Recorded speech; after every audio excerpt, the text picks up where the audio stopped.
Welcome to Rising Tides, the business podcast where we explore how business professionals across industries make waves and rise above the competition. Join Angela Merziff and myself, Kim Hayden, as we talk to inspiring business professionals from entrepreneurs to executives about the strategies and tactics they use to get ahead. From their failures to their successes, you'll get an inside look at what it takes to make it in the business world today. Hello, and welcome. I'm super excited to be here today talking about something that's going to be, I think, truthfully, the deciding factor between those of us who excel in this new AI-driven world and those who lag behind. Because IQ and EQ have to be of equal portions, just like the culture of the company has to be as valuable as the data-driven part of it.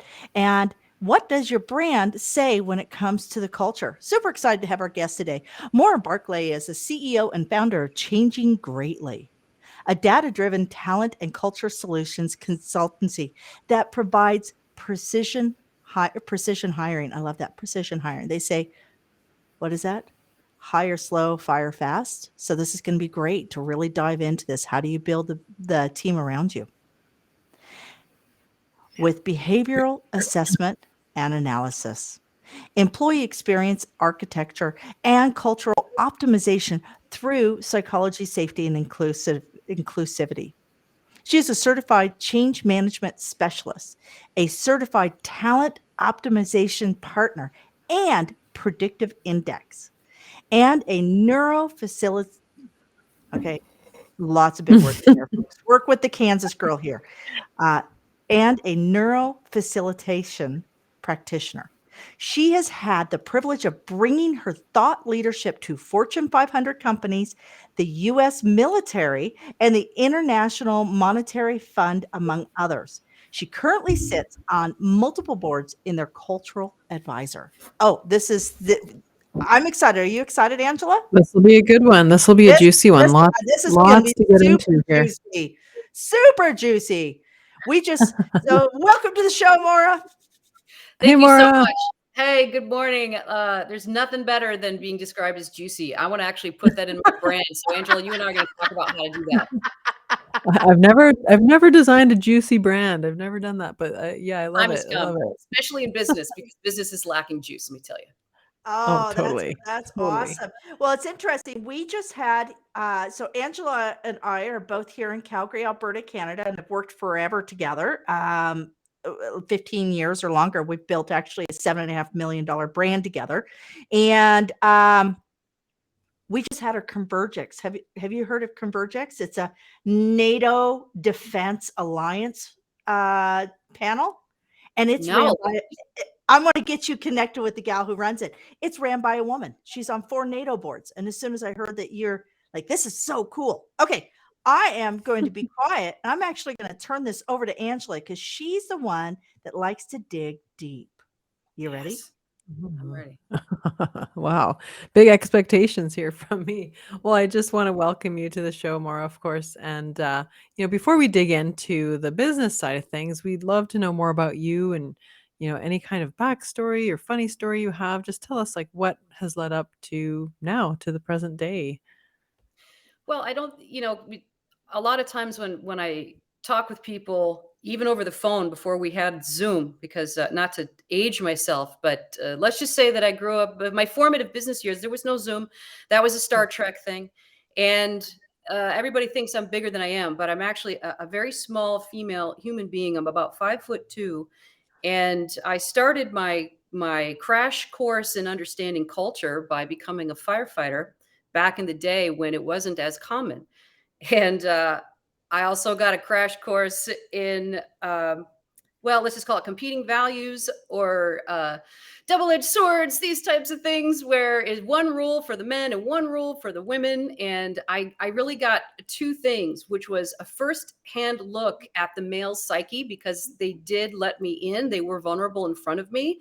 And I often felt like Jane Goodall, like just paying attention and taking notes and watching. Wow, this is what men are really like when they feel comfortable and safe. And on the other hand, it did not necessarily protect me from from those competing values, we'll just call it that, right? From like, well, the rules for you are a little bit different. And a lot of those men just did not know how to work with women because they weren't trained to work with women. I've seen it in a number of industries, actually. So there's a point where they need to take responsibility for that. But I saw it, like they did not have a software program for woman colleague. So it taught me so much about culture and really started me on my journey. And my journey has been very service oriented. From a very early age, I realized any business that I'm a part of needs to be in service of something greater than myself, because that gets me out of bed in the morning. Yeah. Yeah. Wow. That's an interesting background. It's good to see another gal kind of with that background. Like I have a background in Muay Thai and kickboxing, so very male dominated as well. Oh yeah. I got you. Muay Thai too, Yeah. right here. Okay, cool. Very cool. Lots of See, I similarities love to here. see Angela light up like that. She's So, like, yes, yes, girl power. I'll hold look, pads for you yeah. anytime, sister. You just Oh, we'll figure awesome. it out. I got you. Oh my gosh. It said so.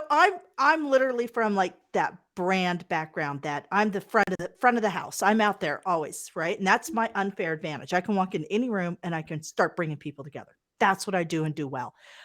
What do you think your unfair advantage or your unique selling uh, position is? Like what has made you move to the level that you're at that others who have attempted have not? I'd say there's a couple of things. One is I had the distinct advantage of growing up in a clinical household with a psychologist. My father is a PhD in psychology, and he brought that culture into our home. My mother was a social worker, so I grew up with a sort of bone deep curiosity about why people do the things they do and trying to figure out why and discovering motivations and getting to the root of why people want things and don't want things. So coming through that, what I would call social emotional learning lens, really gave me an advantage to understand and help people do better, be better, and change. So I took that and went into the mind body space. I spent about a decade as a teacher trainer. I helped therapeutic yoga instructors get certified, and I taught teachers how to teach embodied anatomy, which furthered my understanding of neuroplasticity, the physiology of reactivity. So some very pedestrian level neuroscience. And this has really fueled my, I would say, my specific lane of this is how I'm able to help you move your culture, because I know how to help people move themselves. Habit evolution through neuroscience and physiology. If we are not dealing with what is happening in the body, we are not going to be able to affect real change in the behavior. So I feel like that's not necessarily my unfair advantage, but it is a vector through which really effective change can happen very quickly and get traction and be long lasting. Wow. Yeah, that's definitely what makes you unique, right? That background and bringing all those pieces together, like your background from being a firefighter in that male dominated world to understanding culture there and that experience there. Nobody else has those unique points of experience like you do. And I just love how you've merged everything to create your brand and your offering. That's super unique. I love that. Thank you. Well, as some of Yeah. my male friends have told me, I bro out well. So a lot of men feel safe with me because they're like my brothers and they don't feel like I'm wagging my finger at them. I'm like, come on, man, don't do that. Right. So they don't feel like it's a woman shaming them. It's just like, come on, man, not cool. Let's move on. Right. Um, so that's been a unique thing too. I mean, a lot of men want to hear things from men, and I totally respect that. But I think I'm a woman who uniquely loves men in a way that, like, I appreciate how toxic masculinity has injured them. Right. Like, I feel like I really see their side. That doesn't mean I excuse or condone crappy behavior. Don't get me wrong. There are men that, like, listen, you need to go do an Iron John thing. You need to get your stuff straight. You need to. I dated myself I think again. I've heard Kim's philosophy on this, and it's my philosophy too. It's just a very, easy statement. Just don't be an asshole. Like Yeah, that's pretty Yeah. much life's philosophy for That's right. And And if I, you need a man to show you how to be a better man, go with God. Just yes, go do that. For Doesn't have to anyone, just don't be an asshole. and I, don't be I, an I asshole. love, I love how you are basically the embodiment of nature and nurture. And I think that when we Yeah. look at the brands and we look at our business and we look at the messaging we put out there, that literally is in essence, what is your nature and how are you going to nurture it? And are you killing it or are you growing it? And Angela is like she is a brand expert. So she's going to be able to dig out how all of this works and how you move through cultural development and bring it all together. Because I think this is important. When we see experts going in like yourself to SpaceX, to Red Bull, to like all these guys have cultural developers that come in and say, this is how we're going to grow your brand. You tell me that's the brand you want. This is what we have to do to make it happen. So I'm dying to know because this is what I want to know. What Go do you ahead, want? Angela. Angela's always Well, quiet. and I just you know, interrupt. I'm just like, yeah, wait, that's did okay. she That's stop? okay, Did she Kim. stop? Okay. Is she done yet? Is she Did- done?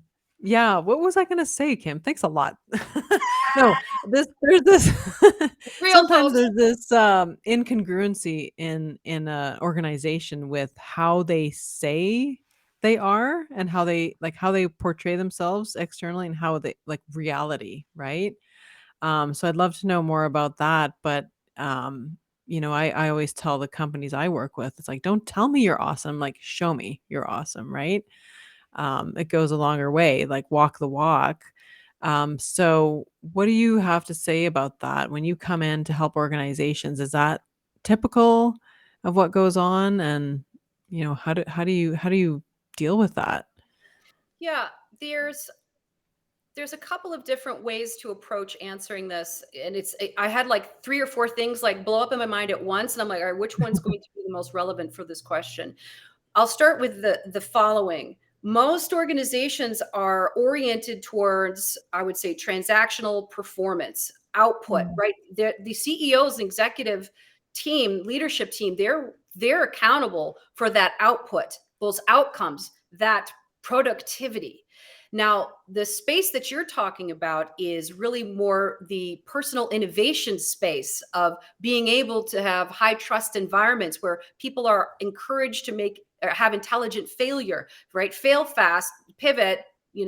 Getting the wrong answer means we're that much closer to the right answer. And in this knowledge economy, most businesses, with rare exception, are that culture, but they have not been able to move I would say, the foundational proposition of how they're going to do business. So you have this performance-based idea, really, a performance-based culture that is trying to be the innovative high trust culture, but they don't speak the same language. So the way that I address this is, I would say, simple but not easy. When I see core values in 2D, which means it's on their website, it's in their handbook, it's plastered behind the walls, my first question is, what behaviors are you encouraging and are you penalizing to make those core values a reality? Core values are nothing without behaviors to actuate them.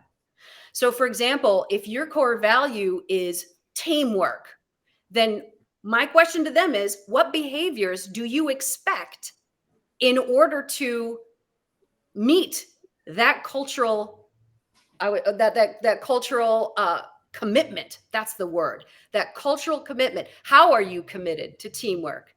Do you have collaboration? Do people share ideas and resources openly? Do people feel comfortable sharing an idea that is contrary to the one being presented? Are people being invited to offer curiosity or ask questions that go against convention? That is how you include people in teamwork, you see? But it is related to behaviors. And at the end of the day, culture is there be a set of behaviors. That's it. I'm trying to say it as eloquently as possible, but I'm just going to throw it out there. It's a fabric that is held together with behaviors. I forget who said this, but I say this all the time. You can define culture as the worst behavior tolerated. That's going to set the benchmark. and everyone's going to go from that point. And the benchmarks are set by the executive teams, but they aren't in that mindset because they're in their performance mindset because they want to give the board the performance data. So they bring people like me in to help them map behaviors to core values. And then it's not just that. That is step one. Then you need to go into your job descriptions and see where those core values are declared and committed to. And then those core values through behaviors have to be integrated all the way through the application and candidate process, and then through the onboarding process, and then with a working agreement in the teams. Each team's going to have its own microculture, but the core of the cultural expectations needs to be there. And if you aren't hitting all those things, you will start to lose people, and they'll see that you don't really mean it because the behaviors don't reflect the cultures that are on the wall. Right. Oh my gosh. Yeah. There's nothing worse than being perceived as hypocritical, in your culture, and your culture really needs legs, like words on a wall that were created in a boardroom that, you just walk past on, a sign in your office that doesn't mean anything unless you put some legs to it. I Right. heard a really awesome acronym yesterday called BOGSAT. I want to share it with you. It's a Okay. military acronym, and whenever there's a policy or something that people don't quite understand, like it's archaic, it's not really working, they said, "Oh yeah, that's BOGSAT." I'm like, what's a BOGSAT policy? Bunch of guys sitting on a table, sitting around a table. Right. Exactly. Basically, a Out bunch of of white touch. guys sitting on a table making decisions in a vacuum with no idea the lived experiences of other people. Right, they're BOGSAT. out of touch with reality. That's a great acronym to remember, to keep in mind, because yeah, anything we do in a boardroom, we've got to test it out in the real world and see how it's actually running out there.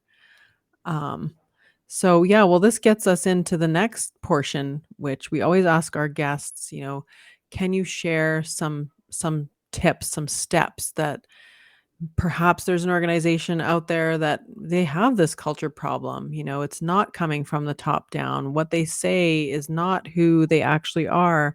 They want to get more in step with those words on the boardroom wall. What are some tips, like maybe up to 3 steps or tips that they can take, that they can start moving that towards that goal? Okay, the first tip is for the executive teams, and I would invite them to immediately go to the I4CP website. CEO is Kevin Oakes, and I4CP is the Institute for Corporate Productivity, and they do nothing but produce data about high performing organizations. And one thing that has become abundantly clear, the research is in, ladies and gentlemen, and anyone who identifies in a different way, the research indicates that high performing teams have a very powerful CHRO presence in the executive suite, and they have the power to push back. They are not there in name only. They are there not just in tactics, but in transformation. And they have to have power and influence at that table. They need to be Mhm. respected and listened to, and executive teams that involve a CHRO typically have high performing organizations. So I would invite executive leadership to open the aperture of their understanding of what they need in order to have that high output, in order to improve that performance, right? And reduce expenses, which can be done through retention, which is going to happen through culture. If they will partner with the CHRO and give them a voice, step one, and it will go very, very far. I always say an ounce of CEO commitment is worth a pound of HR, but you got to Mm. give them the ability to amplify your decisions and your commitment. So that would be step one. Step two, training for managers. 78% of voluntary exits are coming from people who are leaving a bad manager. And this is because in organizational design, the people skills are still not part of the job architecture. We are still trying to work this out. So Go back in and bring those. I'm not going to call them soft skills, because if they were easy, everybody would be doing them. These are, I'm going to call them life skills or people skills. People. Yeah. People skills. What are we? EQ, right? Being able to communicate compassionately. Expectation management. I have a course that I created called Feedback Revolution, because the younger generations, you need to talk differently to them to get them to perform and believe in themselves. And they are our next executive leaders. So it's important. That succession planning starts with good feedback. So that's my second tip. Get these managers some skills so that you don't lose people. And step 3 is start looking for passive candidates for DEI. So everything that I've suggested is going to be sort of a cascading effect. So the DEIB inclusion piece is going to be a fourth tip that I won't mention, but you need to start looking for passive candidates. Hiring managers know they need to open up their aperture on where they're looking. Their current pools are not enough. There is AI enabled software that helps do things like this, right? There's companies like Seek Out that are doing this phenomenally and increasing representation at different levels this way. So we need to bring in more diverse candidates. We need to equip managers with better people skills, and we need to have CHROs with some power sitting at the table. Wow. Yeah, you've covered quite a broad spectrum here. Even though it does flow from the top down, you've got to get everybody involved at every level. It looks like it's not just the HR's problem. It's not just the CEO's issue, but everybody needs to be involved in creating that culture that keeps retention rates high, attracts the right candidates, right? Everyone's happy. Tell us, you did mention about your program Feedback Revolution. Can you mention a little bit more about that? Excuse me. What is that program? I have an entire course called Agile Leader, the science of building high trust cultures. And within it, I have 8 modules, and Feedback Revolution is one of them. So all of the training that I'm suggesting, I have an entire soft skills suite to help managers learn everything they need to learn, including the neuroscience of bias, Feedback Revolution, how to manage conflict and identify the difference between productive conflict that you need for innovation and destructive interpersonal conflict that's going to create problems, distractions, and tank your productivity. So just being able to help these leaders get a leg up into the skills that are going to improve their resiliency, help attract and retain. The trouble is nobody's going to want to leave these managers. Because there's people out there that are nodding their heads when there's within a really big division, and there's this one manager who just gets it. They put up the crap umbrella, nothing from upstream hurts their team. They take the hit if something goes on with their team. They celebrate the team when things goes right. So the soft skill suite or life skill suite that I've built helps these people develop. People who don't naturally come by that skill set, help them develop those. And I believe it's an 8-week endeavor, basically. Well, it's 8 modules, but you can do them quickly if you want to. You can do the crash course, do it in a boot camp style. Right. So it's a self-study type style. It is a self-study. It can be. I designed it to be e-learning, and it can also be facilitated. That's the better way to do it, because really a lot of these skills, if there's people skills, they got to be practiced. You have to learn how to have a difficult conversation, and calling somebody on their bias in a respectful, compassionate way requires practice. And I would say even more so being a middle-aged white man who has invited upstream feedback, if you have the courage to do that, and hopefully you do, because that's what high trust culture means. When you actually receive that, being able to just relax in the cognitive dissonance of, oh my gosh, my whole core values are being called into question. And the answer is yes, that's important. But not in any way. There's nothing wrong with you. There's no blame, shame, or judgment. But again, these things require practice. That's that whole SEL thing I was talking about, the social emotional learning and habit evolution path of neuroscience that I bake into all my training. Wow. And Okay. the reality is the EQ side of things will be the make or break of if you have a job in 48 months. If you're working in, so let's just take a single position. You are the manager of a large medical facility, and you manage the billings and payment. Your job will be obsolete. I'm just going to put it right out there within the next 48 months. AI is moving so fast that that job will not be needed. However, the person on the other side of the phone that's serving the person that's questioning how do I get this dealt with? That job will not be replaced. So if you could make yourself, and I love how we're really going into this because I'm very high EQ, not quite high IQ at times, but I'm very high EQ. It's like I can stand in a room and I'm not going to say I'm not Angela knows me. I think she'll vouch for this. I'm not I'm not into like the tarot cards and all that, but I can stand there and I can sense when somebody's feeling out of place. Yeah. And I will go up and, hi, how you doing? What do you do? How can we serve you? Okay. Hey, oh, you've got to meet this person. You've got to meet that person. Let's take your, and I'll literally take them by the hand.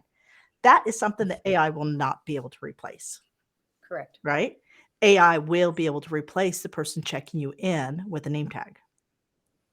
These Indeed. are just Yeah, I'm sorry. no, I totally jumped on you just now. no, Go ahead. go. No, you go ahead. I'm good.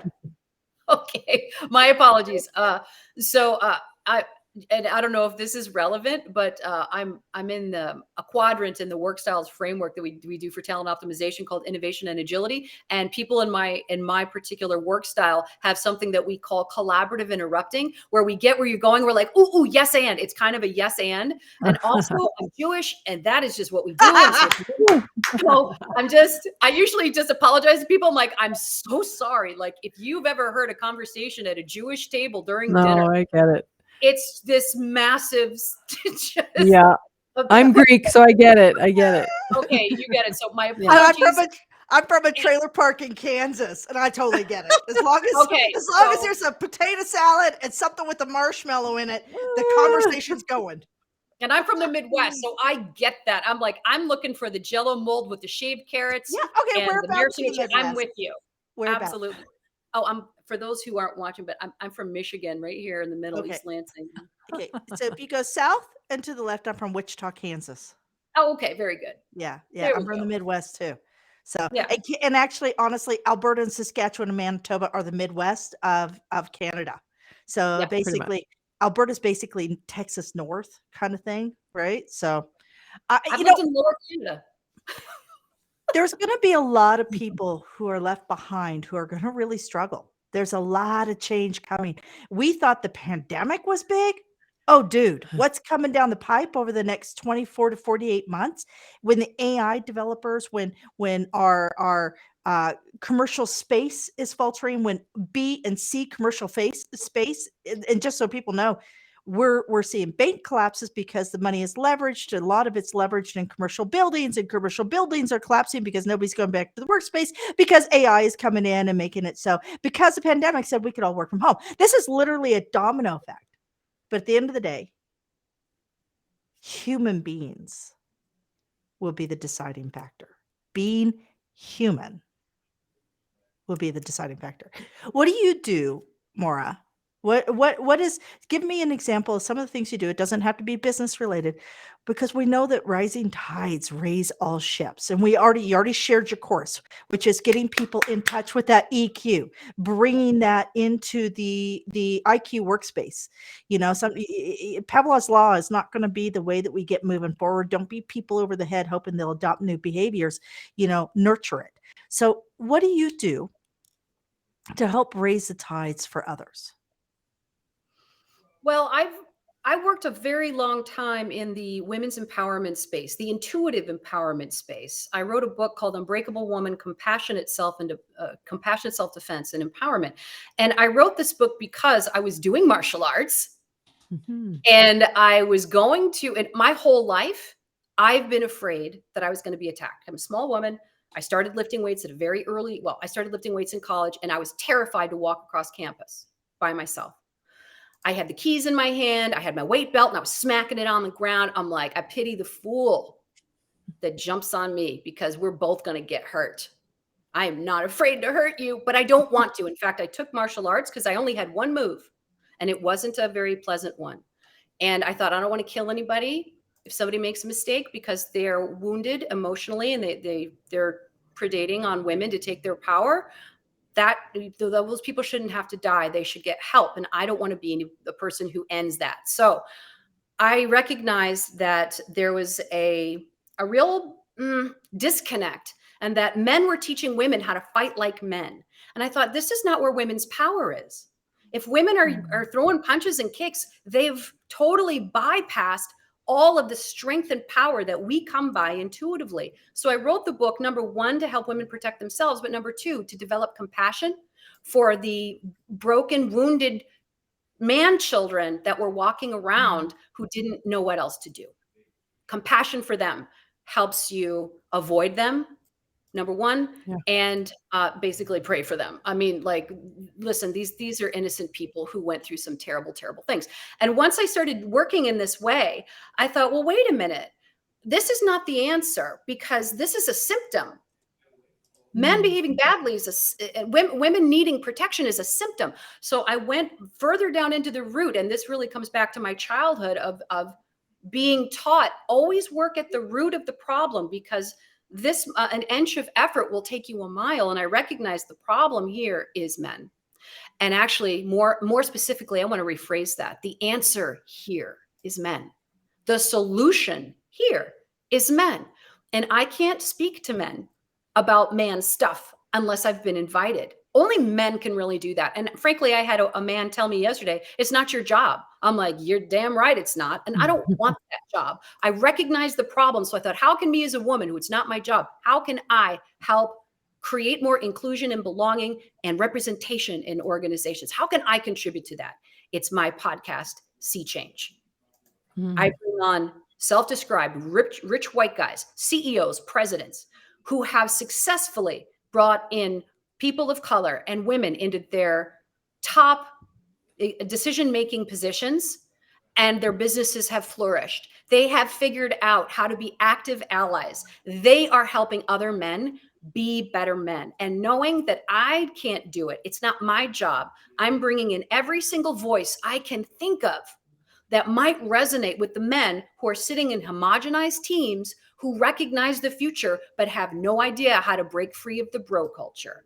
My show talks to men who have done it, who have de-risked it for them, and are giving them practical steps on how to do it.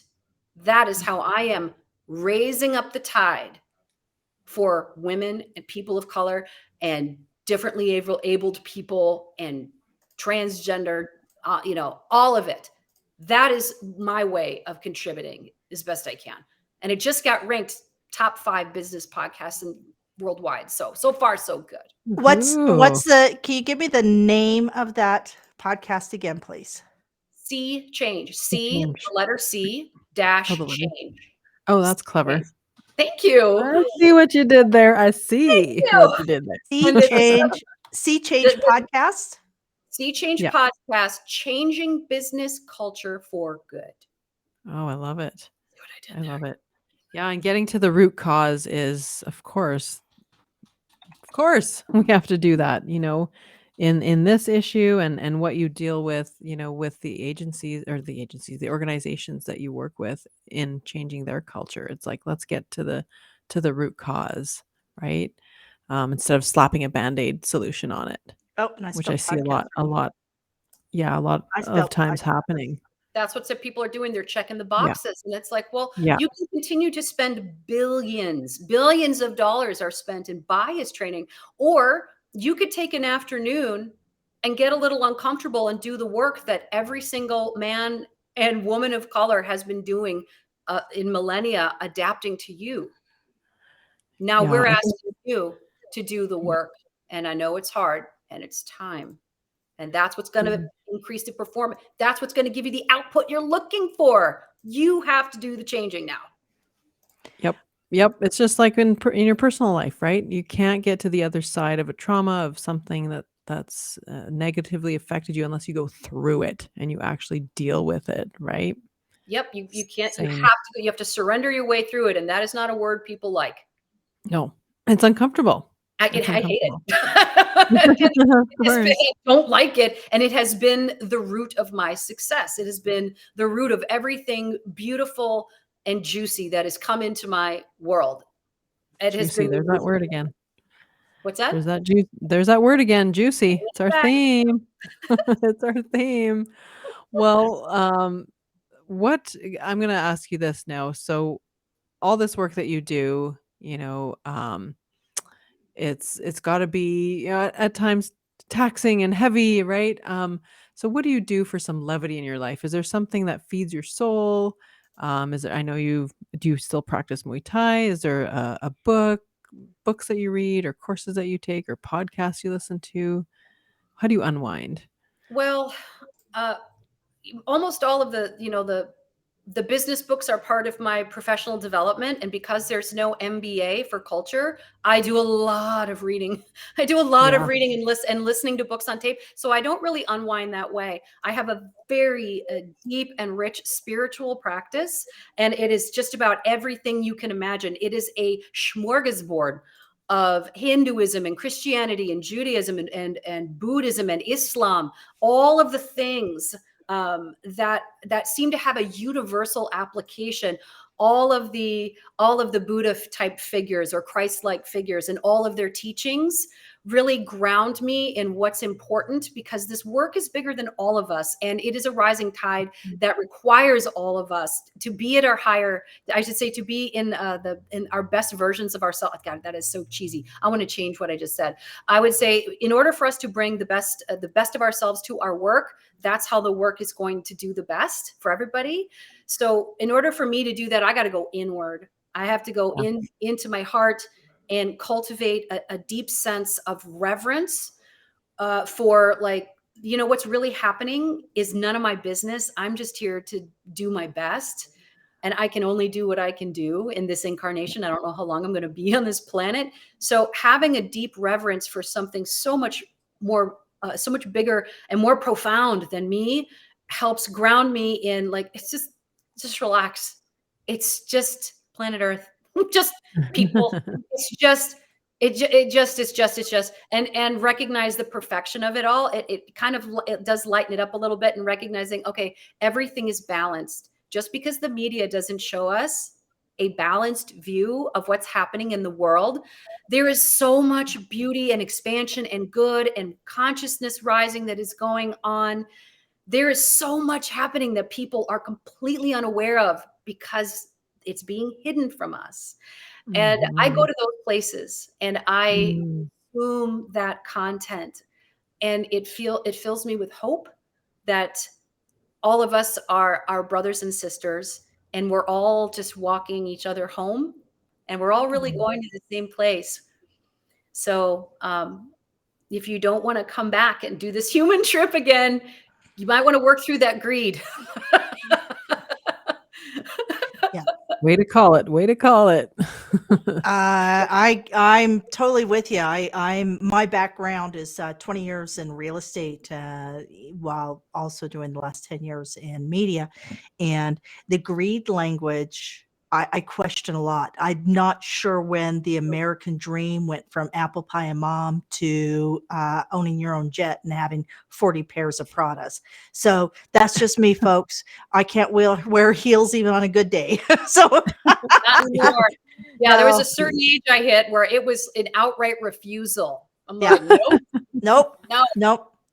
not Uh, anymore. I really want to point out a couple things. I want to put the name of your book up here. I was just looking online. We're going to make sure that we have links for so much of what we've talked about today in the closing of the show notes. But The Unbreakable Woman, Compassionate Self-Defense and Empowerment. And I know that is, I personally have talked to women who are coaching, teaching, training this. A lot of it is in awareness. And you've talked a lot today around awareness of where the culture is, awareness of where your beliefs are, awareness of the messaging you put in together, awareness of the team engagement. And I think that for me, that's really what I'm pulling. That if I was to put one word on this entire podcast, is awareness. Agree. Self-awareness for sure. Yeah, It all starts with absolutely. self. It all Absolutely. starts with self. Thank you So for pointing that out. Self-awareness, step one. step one. So what I'd like you to do right now is please, for our audio audience, could you please share with us where people can find you and follow up and engage with you? Tell us like any socials, anything you got going, any websites, anything and everything. Sure. I'm mainly on LinkedIn. That is my favorite social. It's kind of I wouldn't say it's my only social. Maura Barkley, on LinkedIn. I also have an Instagram account called Soulful Leader. It's SOULFULEADER. So it's missing an L. That's correct. And that's kind of more the uplifting coaching stuff, right? It's kind of more the mindfulness part of what I do, that the grounding part. So those are my main socials. And of course, my website is morebarkley.com.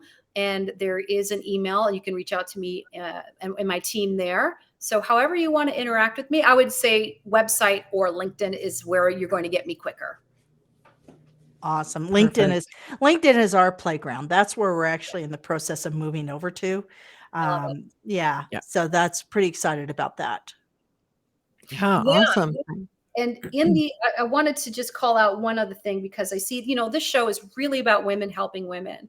And I have seen, unfortunately, some of the worst behavior, because men are assholes in one way, but when women do it, there is something very special and awful about when women are Yeah. assholes to each other. Right? It is a sharp knife.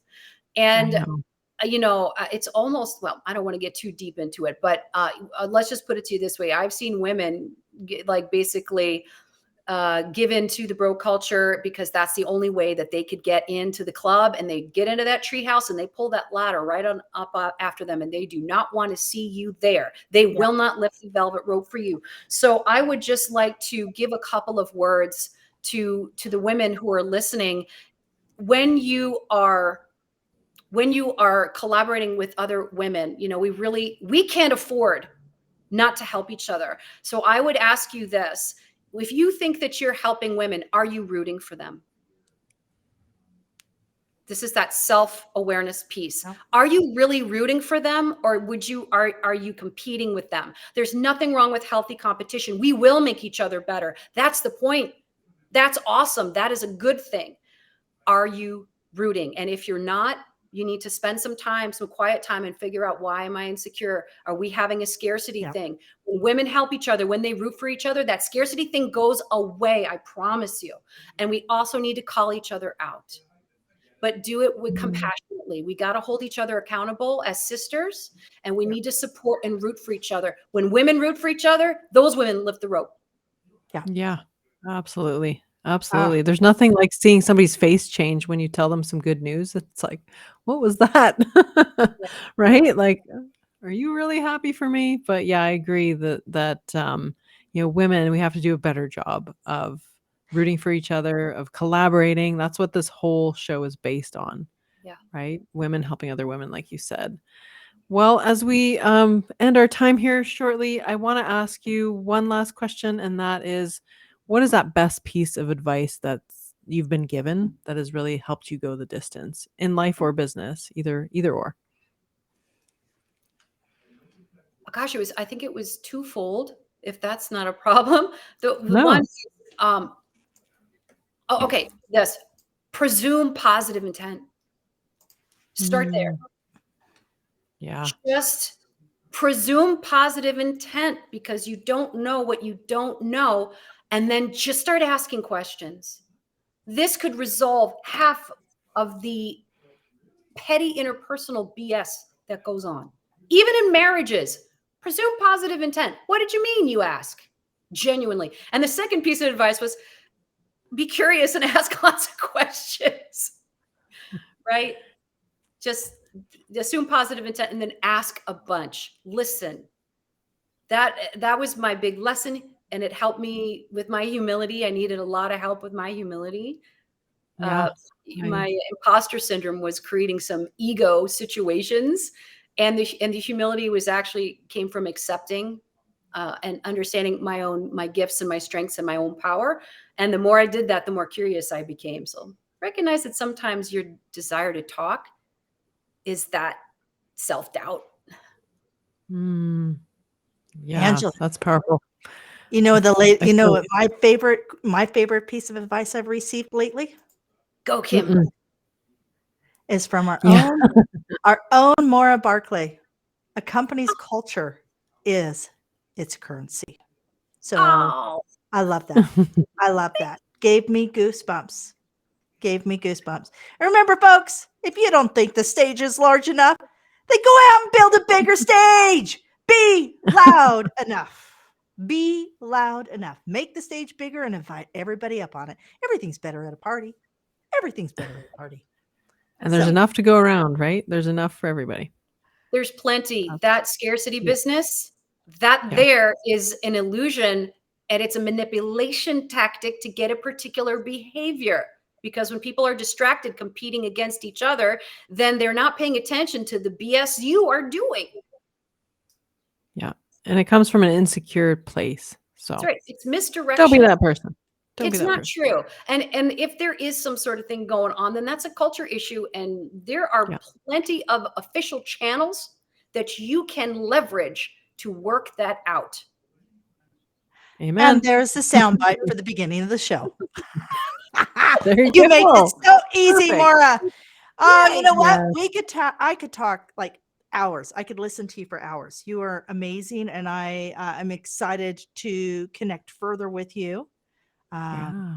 Thank you. And You two ask really, really good questions.